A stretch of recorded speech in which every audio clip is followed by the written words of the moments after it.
কোন নবীকে মেরাজে নিয়ে যাওয়া হয় নাই। আমার নবী বাদ দিয়ে আর কোন নবী কি মেরাজে গিয়েছিল?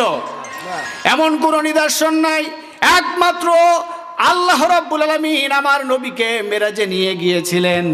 তাহলে নবীকে মেরাজে নিয়ে যাওয়ার জন্য নবী যদি ধন্য হয়, সম্মানিত হয়ে যায়, তাহলে আমরা কি খুশি না বেজার?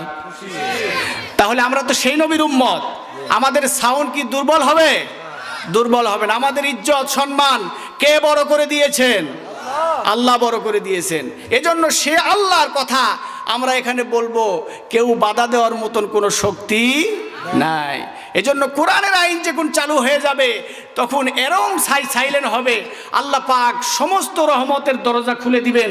বান্দা, আমার রহমত যখন তোমার উপরে বর্ষিত হবে, লা তাকুনাতু মির রহমাতিল্লাহ, দুনিয়ার শক্তিগুলি আস্তে আস্তে করে বিতাড়িত হয়ে যাবে, তোমাকে বরকত দেওয়া হবে। আমার রহমতে থাকলে তুমি শুধু নামাজ পড়ে মজাই পাবা। বলেন ঠিক না বেঠিক? আর যদি শয়তানের আইন চালু হয়ে থাকে সমাজে, রাষ্ট্রে, তাহলে আমাদের দুর্ভাগ্যে, আমাদের অভাব, আমাদের অনটন, নামাজ রোজা হজ যাকাত এগুলো করে কোনো লাভ বা ফায়দা আমরা পাবো না। এজন্য বাবাজিরা আমার, মনোযোগ দেওয়া লাগবে। মা বোনদের জন্য কিছু আজ আমি নসিহত করব। কারণ হলো, মেরাজে যখন আমার নবীকে নিয়ে যাওয়া হয়, এখানে সুবহান শব্দ ব্যবহার করা হয়েছে। কারণ সুবহান আল্লাহ, একমাত্র প্রশংসা তাসবিহ আমার আল্লাহর নামে পড়ি আমরা। বলেন ঠিক না বেঠিক? নামাজে যখন আমরা রুকুতে যাই সুবহান রব্বিয়াল আযীম, আবার যখন সেজদা চলে যায় সুবহান রব্বিয়াল আলা। বলেন ঠিক না বেঠিক? কারণ এখানে সুবহান শব্দ দিয়ে আমার আল্লাহ পাক ঘোষণা করে দিয়েছেন, এ হাবিব, আমি হলো সুবহান, আপনি হলো হাবিব। আপনাকে মসজিদে হারাম থেকে মসজিদে আকসা পর্যন্ত আপনাকে বরকতময় করে দিলাম। কারণ দুই সাইডে এমনভাবে নিরাপত্তা করে দিলাম, জীবনেও কেউ আক্রমণ করতে পারবে না, কোনো শক্তি পারবে না। কারণ আমি আল্লাহ পাক আপনার সঙ্গে যারা দুশ্মনী করেছে তাদেরকে আমি আমার ইশারা দিয়ে ধ্বংস করে দিতে পারতাম। কিন্তু আপনি যখন আপনাকে জমিন থেকে মদিনার মাটির মধ্যে রাখা হবে, তখন তাদেরকে নির্দেশনা দৃষ্টান্ত হিসাবে আমি আল্লাহ পাক দেখাবো। এজন্যই মসজিদে আকসা থেকে মসজিদে হারাম পর্যন্ত বরকত দিয়ে আমি দৃষ্টান্ত উপস্থাপন করলাম। বলেন সুবহানাল্লাহ। এজন্য শুধু মসজিদে হারাম থেকে মসজিদে আকসা পর্যন্ত নয়, বলে 7 আসমান পাড়ি দিয়া আল্লাহ রব্বুল আলামিন তার নিকটবর্তী করলেন। সমাজের ভিতরে অনেক লোক আছে, কয় নবী মেরাজে গেছে কিন্তু আল্লাহরে দেখে নাই। এরকম লোক আছে না নাই? আপনার বাড়িতে আমি যদি দাওয়াত খেতে যাই, আপনার চেহারা যদি না দেখান পর্দার আড়াল থেকে, আমি তো মহিলা না, আপনাও মহিলা না, তাহলে আপনি আমাকে পর্দার আড়াল থেকে খাবার দিলেন আর পর্দার আড়াল থেকে কথা বললেন, আমি কি সন্তুষ্ট হব?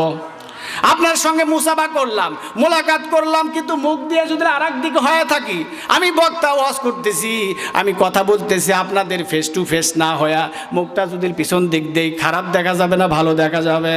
তাহলে এরকম মানুষ আছে সমালোচনা করে, আমার নবীকে মেরাজে নিয়ে যাওয়া হয়েছিল কিন্তু নবীর সাথে আল্লাহর দেখা হয় নাই। এরকম কথা বলে কি বলে না? এরকম কথা বলে। বাজানরা আমার, মনোযোগ দেওয়া লাগবে। আল্লাহ রাব্বুল আলামিন 7 আসমান পাড়ি দিয়া আল্লাহ কিন্তু জমিনের মধ্যে ওহী নাজিল করেছে আমার নবীর উপরে। আর যতগুলি নবী এসেছিল সমস্ত নবীর উপরে ওহী নাজিল করা হয়েছিল।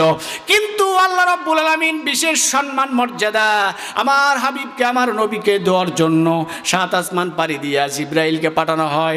জিব্রাইল চলে যাও জমিনের মধ্যে আমার নবীকে সম্মান সমস্ত নবীর কাতারে রাখলে হবে না, আমার নবীর সম্মান এমন বাড়ায়া দিব, বই জান্নাত থেকে একটা বরক নিয়ে যাও, জান্নাত থেকে একটা পোশাক নিয়ে যাও, ওইখানে নিয়ে গিয়ে ওই বরক দিয়া আমার নবী যখন ঘুমান্ত অবস্থায় জাগ্রত করিয়া আমার নবীকেই বাহন দিয়ে নিয়ে আসবা আর জান্নাতি পোশাক পরায়া নিয়ে আসবা। কারণ দুস্তুর সাথে দুস্তুর আজ দেখা হবে। বলেন সুবহানাল্লাহ। আমাদের নবীকে মেরাজে নিয়ে গেছে, আমরা কি খুশি না বেজার? জোরে বলতেছেন না? খুশি না বেজার? খুশি তো। তাহলে খুশি হলে আপনাদেরকে আমল করা লাগবে, কারণ নবীর ইত্তেবা ছাড়া কোনো আমল আল্লাহর কাছে গ্রহণযোগ্য হবে কোনো আমল গ্রহণযোগ্য হবে না।